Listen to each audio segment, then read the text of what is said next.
Good evening, wrestling fans. It's JC here with Wax Poetic Pro Wrestling, and we are actually on the eve of the Elimination Chamber, WWE Elimination Chamber in Perth, tomorrow morning, about 5 a.m. Eastern Standard Time. Just a couple bits here before we get into the main purpose of this video, which is actually going to be 10 AEW male wrestlers to focus on in the world title picture for the next 5 years. So that is going to be our topic of discussion today. So before we get into this, just going to say something here. Congratulations to Tony Khan and AEW for hiring Jennifer Pepperman, who is going to be the Vice President of Content Development for AEW. She is going to be working alongside Tony Khan in a creative capacity. Now, for the longest time, a lot of people have been saying that AEW has really kind of stalled out as far as the storylines go, especially for the women's division in particular. So with this hiring, because Mercedes Moné is expected to be coming in here in about 3 weeks' time, Jennifer Pepperman actually just left WWE, where she was a writer for WWE just recently, and it was widely thought that she was going to end up in AEW because she had a close relationship with Mercedes Moné. And lo and behold, here we are, a couple weeks later, a week later or whatever, and she now officially is working for AEW in a creative capacity. This is a legitimate creative writing hire here. This is the first actual bona fide writer, producer that AEW has actually hired at this point. Everyone else on the creative team is either an ex-wrestler, or a wrestler who had some hand in creative in some other places, like your Bryan Danielsons, your Sanjay Dutts and QT Marshalls and, people like this. But Jennifer Pepperman is actually a legit writer, creative writer, and worked in WWE for many years. So I think this is really going to help, because I think the one thing is the women are seriously lacking in storylines. And the show in general, I'm not just going to limit this just to the women. I think this hire is actually very important for AEW altogether, because I feel like she's going to have a better grasp at a narrative, a through-running narrative through the episodes, and twists and turns that the fans are going to enjoy. AEW already has the best wrestling in the world. There's no question of that. Week to week, they are the best wrestling company. But if they could just improve just a little bit in the storyline area, I know that's a big gripe with a lot of the pro wrestling fans out there about AEW. It's a lack of cohesive storylines, or reasons for matches, or building up the characters or developing characters to make people care about the people that they're watching. So, like I said, I saw her footprints even on this week's Dynamite. I know she was on the job. The Daniel Garcia stuff. I don't know how much of, maybe she had something to do with that Sting promo, because that Sting promo was like one of the best promos he ever delivered, and I'm not exactly sure if she, would have given him word for word, but if even bullet points or some type of idea, anything. But yeah, I think it's a wonderful hire, and in addition to all the big acquisitions that AEW has, as far as talent going in, to bring in somebody of this caliber to help with the creative side is a huge plus, and it shows that Tony Khan is willing to evolve and get help as far as the creative process goes. Tony's a good matchmaker. That's no doubt about that. But as far as the cohesion with the storylines and cohesion with the matches and storylines and how they're coupled together, that is an area that he has a little bit of a hard time with. In my estimation, and in a lot of fans' estimations. So this is nothing but positive, this hire. Kudos. I can't wait to watch more AEW week to week and, just see where, this is all going. Another thing I'd like to say is I believe in the short time we've had wrestling here this year, in the 1.5 to 2 months that we've had, I think without a doubt, in my opinion, the Bryan Danielson-Zack Sabre Jr. match in New Japan just a week or two ago was the match of the year as far as I'm concerned. Just an absolutely pure wrestling clinic, and it leaves the door open for a rubber match with Zack Sabre Jr. actually winning this match. But just an absolutely tremendous effort from both men. Just a true masterclass of technical wrestling. And, Zack Sabre Jr. gets the win back, gets the pin back. But the key here is neither one of them has still submitted each other. So, Bryan Daniels said something along the lines of, having a match on neutral ground. I don't estimate that. I feel as if the next match should come at All In. 2 out of 3 falls, or whatever you need to do. Maybe a 30-minute Iron Man, something along those lines.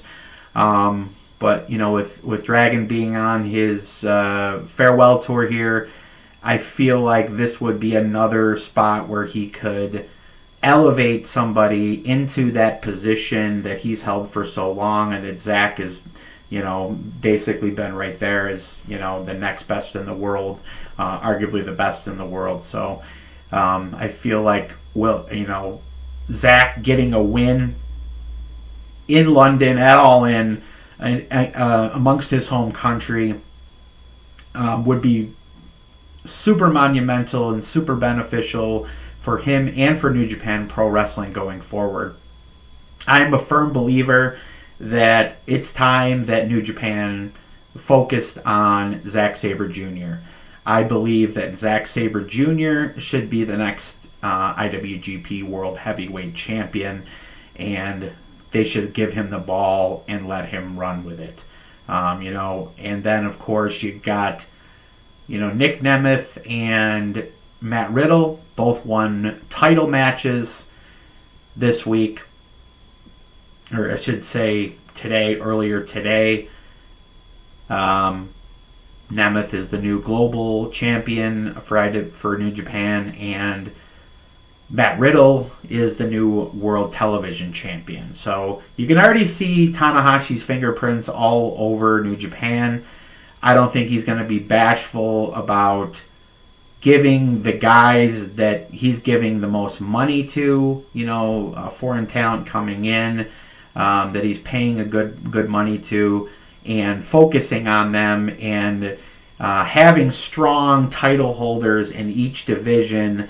And you could see already that, they've been spreading out the main events. That's something that New Japan generally does. But the stronger champions you have in each one of those positions, the better attendance is going to be, the better viewing is going to be on New Japan World or what have you. So I feel as if Naito's a strong world title holder. Although he's wrestling Jon Moxley here next month, I would not be shocked if Jon Moxley got the belt and had a short run with it. Maybe Zach wins the belt from him. Who knows? Maybe that's where they go. Like I said, Zach gets it, and then, like I said, you've got Nick Nemeth winning the global title from David Finlay, which I don't think is going to really hurt Finlay at all in this situation. I feel like he is now going to ascend as to be the top heel in New Japan, if he wasn't already, and then he will be chasing the world title going forward. It's actually a pretty good business to put that title on Nick Nemeth so he can travel the world, have outstanding matches all over the globe.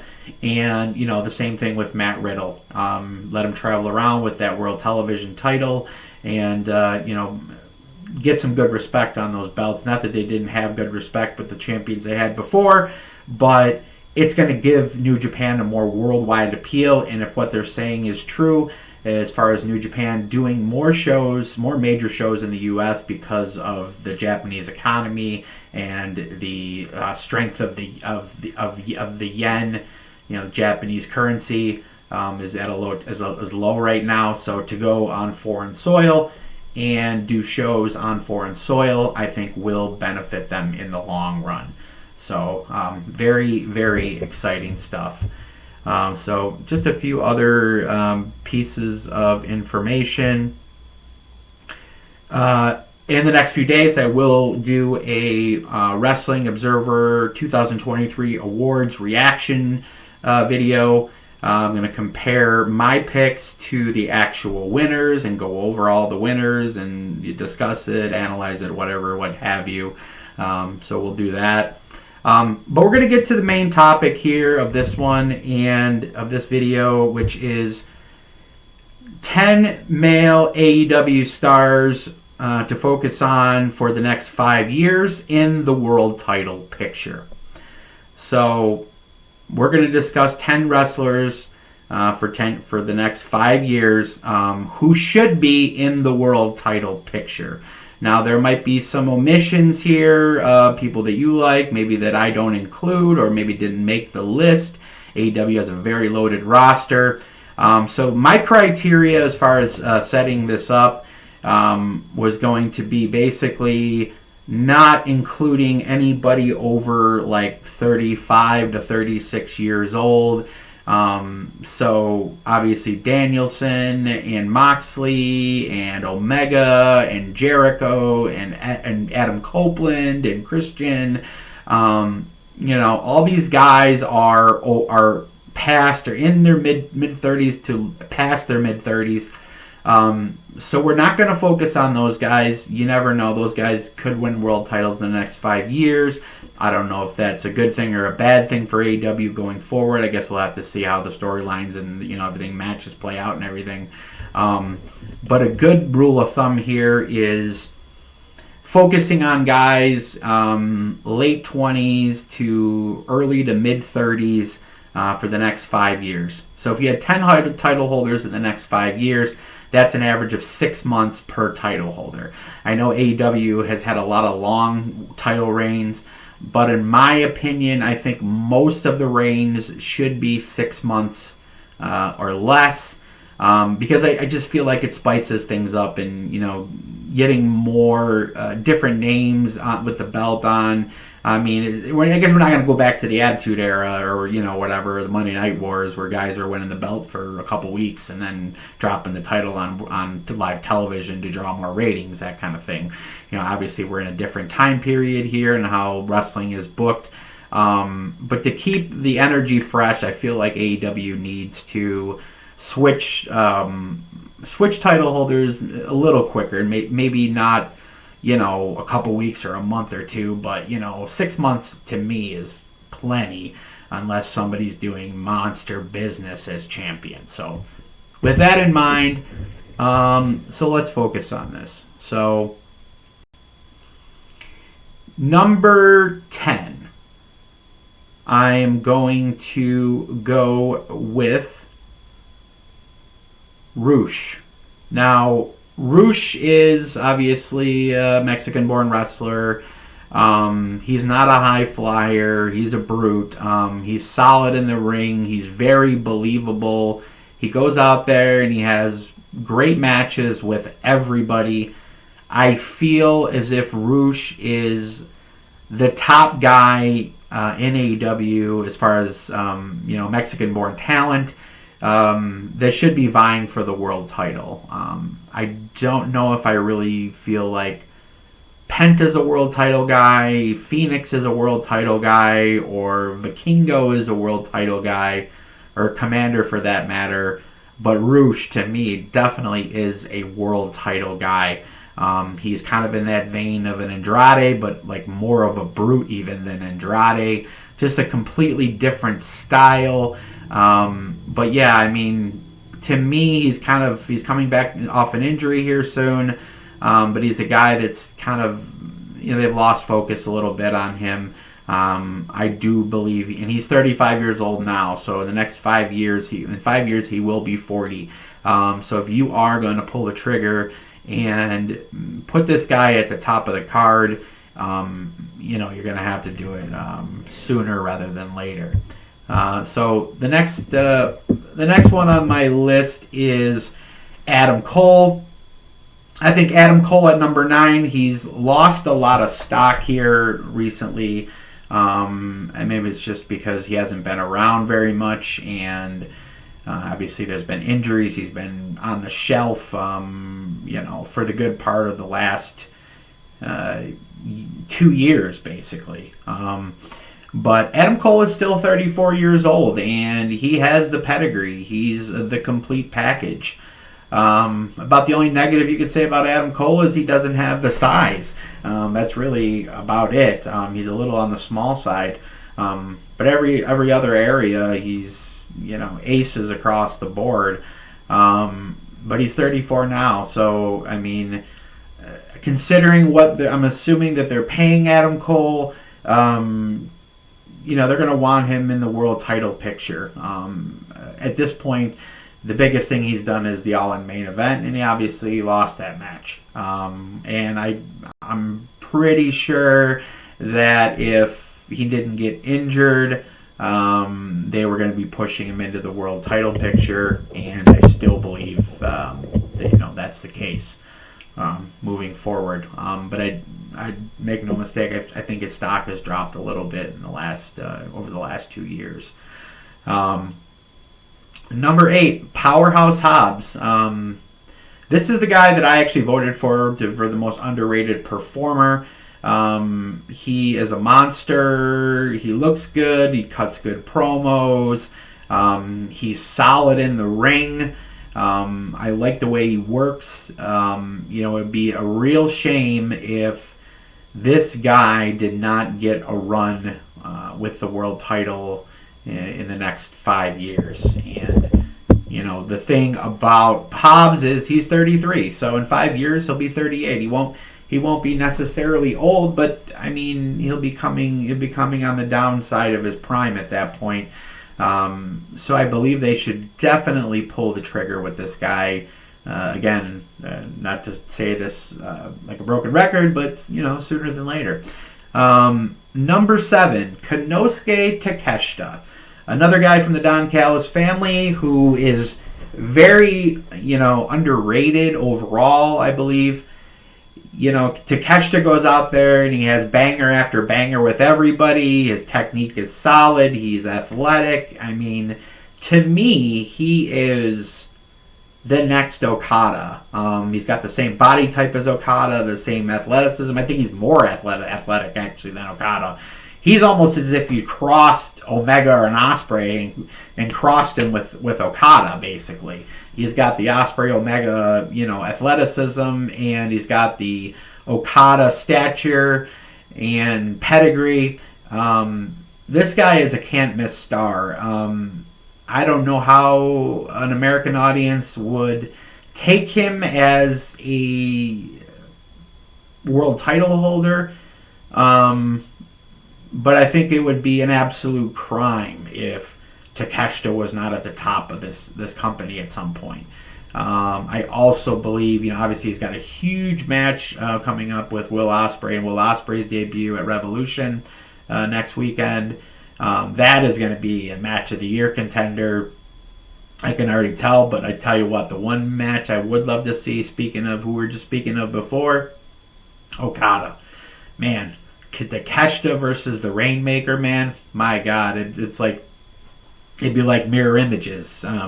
It would just be absolutely unbelievably spectacular type of a match. I mean, but yeah, Konosuke Takeshita, another very underrated talent. who definitely deserves a world title run in the next 5 years. And like I said, he is only 28 years old. So in 5 years, he won't even be 35 yet. So realistically, you could, you know, he could be your guy. He could be near the top of the card for the next 10 or 15 years. But here's the thing: do you want to wait that long to pull the trigger on a Takeshita before the fans get sick of him, or before he gets sick of it and ends up going back? Maybe New Japan wants him in a few years to be the new Okada, or heaven forbid WWE wants him.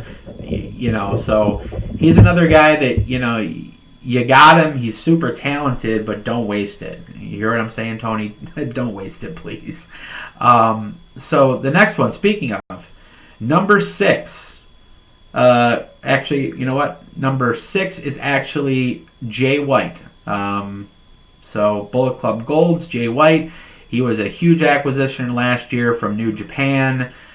He did get a main event world title match in November. Right now, he's kind of stuck in a trios 6-man storyline with his group and the Acclaimed. He is still only 32 years old, so he is well in his prime, and he's got many years left of being in his prime. But there really isn't a better heel-type champion than a Jay White. He's the absolute pinnacle of what you want in a heel world champion. So I think it's a no-brainer. You got to put the strap on Jay White at some point. It just has to happen. So next one on the list is Kazuchika Okada, the Rainmaker. Rumored to be coming into AEW, most likely to be coming into AEW. I'm worried that he's going to get lost in the shuffle in AEW. So hopefully that does not happen. I mean, obviously he's going to have great matches across the board. And you almost have to put the world title on him at some point, don't you? I mean, heck of hell, if I was Okada, I don't even know if I would come to AEW unless I knew for sure that, they were going to, put the belt on me at some point. You know what I mean? So, to me, that is an absolute have-to-happen type situation. Kazuchika Okada winning the AEW World title. So, number 4, Hangman Adam Page. So, Hangman Adam Page is the first guy on our list who's actually won the AEW World title previously. Previously, he held the belt for about 6 months. But Adam Page's work, continues to improve. He still puts on great matches. He's loved by the fans. And the scary thing is the guy's only 32 years old. He's the same age as Jay White. He's got many, many great years. He's got a good 10 years left in him. He is currently nursing a bit of an injury he picked up on Wednesday. I don't know if that's going to keep him out of the Revolution 3-way world title match with Swerve Strickland and Samoa Joe. Hopefully it does not. I don't see him winning the world title at Revolution regardless, but he is a guy they still need to focus on. He is still, to me, a complete package. He has the charisma, he has the mic skills, he has the ring skills. He's rough, tough, he's believable, and he continues to improve as time goes on. So, high marks for Hangman Adam Page. And, I keep seeing this, idea for a stable with Page, with Bandito and Brian Keith, like a Cowboy Outlaws type, stable. God, I would love that. That would just be awesome. Imagine the vignettes with them doing doing the cowboy movie film esque type vignettes where they're riding horses, or they're going into saloons and getting into bar fights, or playing poker, and dealing in all kinds of cowboy shit, as we like to say. So please, AEW, Tony Khan, please don't let that go. I mean, I think that could be actually a rebirth for Hangman Adam Page, having that group, like a new group to to watch his back. I'm all for it. So I mean, I think it's a timing issue with that thing. Even if they were going to do it, I think maybe coming up here after losing, if he ends up losing in that world title match, maybe you send him away for a few weeks or a month or two and bring him back with, you know, in this new group with Bandito and Brian Keith. I'm all for it, man. Cowboy Outlaw shit. I fucking love that. So that'd be awesome. So next one on the list is number 3, MJF. So MJF is another guy who held the world title for over a year last year, and until he lost it last year in December. I think people were kind of a little bit wearing thin with the storylines that he was in, the dragging storylines with Adam Cole because of the injury and the devil gimmick. Everything didn't go off smoothly, you know. But make no mistake here, MJF is still only 27 years old. This kid could be a top guy for the next 20 years, and he's already been a top guy for a couple of years already. Simply put, he is the one guy in that company. Well, it's close. The guys ahead of him in this list, I would put right there with him as far as importance and how much they should focus on him. But again, MJF is a complete package, and he's still young. At any cost, Tony Khan needs to keep MJF in the fold no matter what. You know, smart money is he's already re-signed, and they're just going to build a storyline out of the fact that he might not have re-signed, possibly, you know. So we're here for it. So when he comes back from injury, you know, it's going to be business as usual for MJF. But if he stays in AEW, make no mistake, he will be at or near the top of the card for the next 10 to 20 years. So, number 2, Swerve Strickland. 33 years old, so he's still very much in the prime of his career. Many years left, you know, barring injuries, obviously, knock on wood. But he is, simply put, probably the most over guy in the company right now. The fans absolutely adore him, and he is a complete package. He is a great wrestler. He's a great talker. He's a great entertainer. He's great at marketing himself. He's a dual threat, as you know, multiple threats as far as, you know, he's got a music career and all this stuff. And honestly, when you listen to like interviews with Swerve, he's so intelligent. Like, his thought process, his logic, everything is so solid. And you know, it's just, what's not to like about Swerve Strickland? This guy needs to win the world title this year. I mean, everybody knows that. I mean, I would not be shocked if he wins it in a couple weeks. But I definitely think that they need to put the strap on him. I'm not even going to say sooner than later. Like I said, they need to put the strap on him in the next 6 months. That has to happen. They cannot let the momentum that Swerve has gotten here go to waste, because they have an absolute star on their hands, a guy who can deliver on all facets of pro wrestling, an absolute can't miss guy.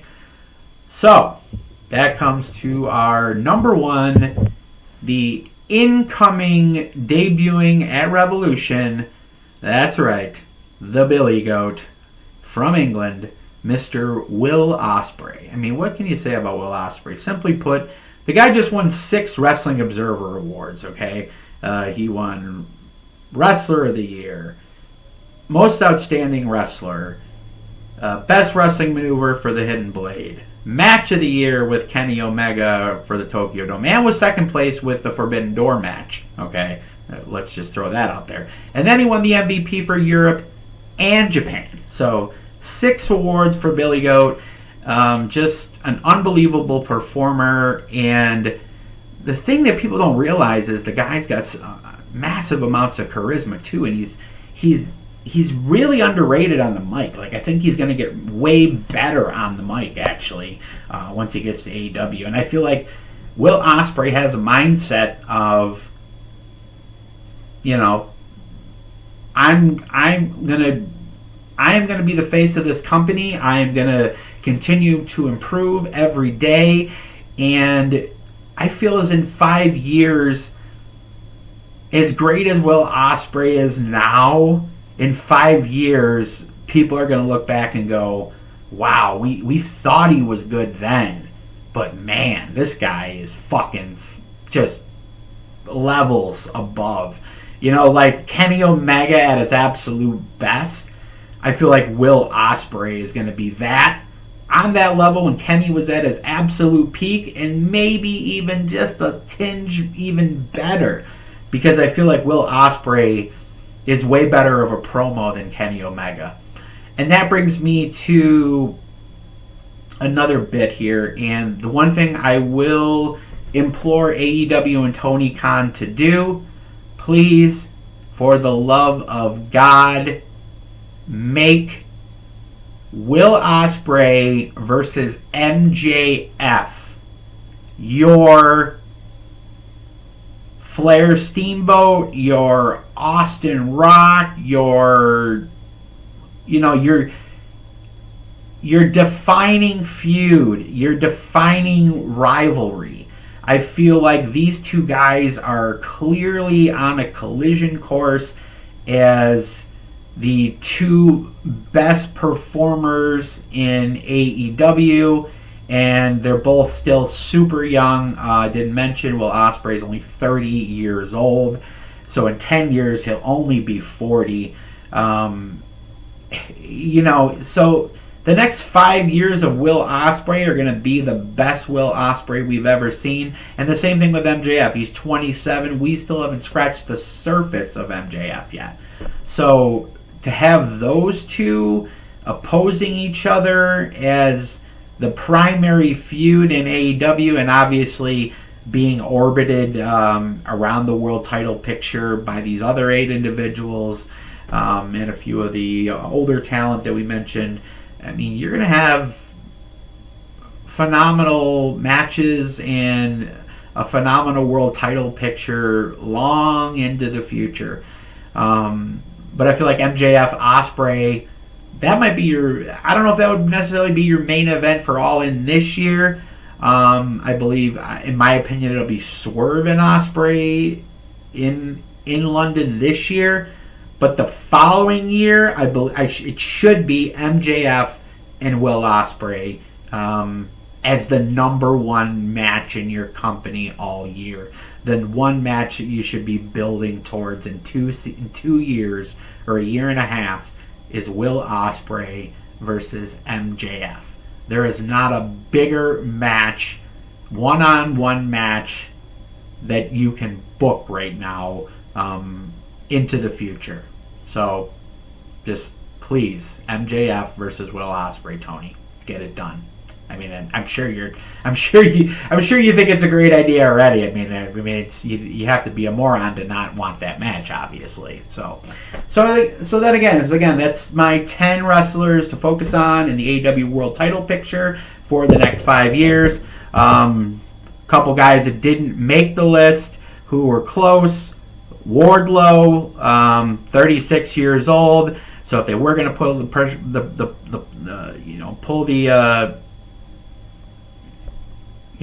they're going to pull the trigger on him. They're going to have to do it now, and I believe they are going to do it now based on that promo that just came out on Wednesday from Wardlow. They have to do something with Wardlow. I don't know if it's going to work because they've started with him so many times. I don't know if it's going to work, but they're trying their damnedest because they do have a super large athletic guy that they had over for a while, but they just circumstances, just things didn't work out, and the fans got bored with it. So it seems like they've renewed the interest. So we'll see where it goes here.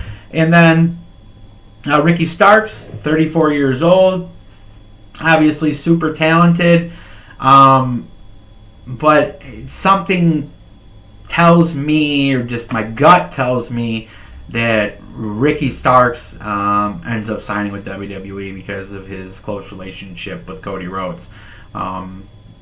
Which is, I mean, if he needs to do that, that's fine. I believe he's talented enough to be in the world title picture, but to me, even without him leaving, I still feel he's towards the bottom of the top 10 or just outside the top 10. Great wrestler, but I don't know. I just feel like mid-card title is, the ceiling for him in AEW. And the other one is Darby Allin. I mean, Darby Allin is like the Mick Foley of AEW. He's only 31 years old. He's still pretty young. Who knows? Maybe he ends up like Mick, where he wins a world title down the road. And holds it for a very short period of time. Because he's always living on borrowed time, where he's wrestling on borrowed time, this guy, because he takes these crazy bumps, and he's very small. So I don't know how long you could really put the world title on Darby Allin and for it to seem like a good idea. I feel like, I don't know, maybe give that world title run a short one. Maybe he might get in the next 5 years. I think they kind of owe that to him for all the shit he's done to his body. But, we'll see. But another thing, I'd love to see Darby Allin wrestle Hiromu Takahashi this year at Forbidden Door. Give me the two best non-heavyweights in the world one-on-one at Forbidden Door this year. Please book it, New Japan, AEW. Thank you. Just a couple other notes. And then there's the blue chip talent.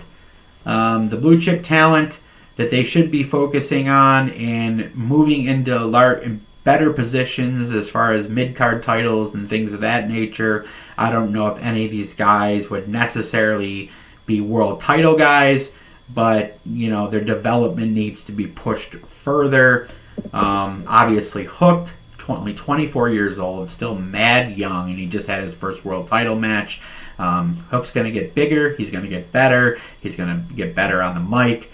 I think he's a can't-miss star. So, and then Daniel Garcia, the hottest young star in the company, only 25 years old. He's another guy that's going to get bigger. He's going to get better in all facets. And I don't know if he'll be a world title guy in the next 5 years, but I'm pretty sure he's going to win the international title or the TNT title, maybe the new Triple Crown or something like that. But then there's other guys like Sammy Guevara. He's already 30, and I don't see it, man. I don't see a world title in his future. I mean, I feel like his stock has decreased, and he's not putting on as many great matches as he did back, like the Cody matches. You got to think to yourself, like, how many of those were really Cody pulling him to 5-star matches? Because to me, every time I watch Darby Allin, unless he's jumping something off, doing something crazy, I don't know. I'm kind of bored, actually. So, kind of over it. Jungle Boy, another guy who's signed with New Japan right now. I'm sure he's still signed to AEW. But, he's a celebrity, basically, or a celebrity's kid, He's got charisma. He's got a look. Obviously, he's not the biggest people. The fans aren't the biggest fan of Jungle Boy Jack Perry at this point.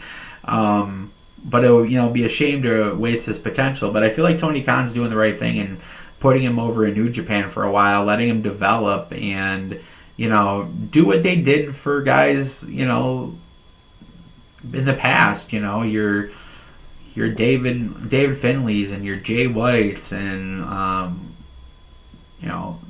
Finn Balor's and Kenny Omegas, these types of people, let them find themselves in New Japan, and then maybe down the road you bring them back. Like I said, he's still insanely young, 26 years old. So, I mean, I wouldn't go ahead and just give up on the kid.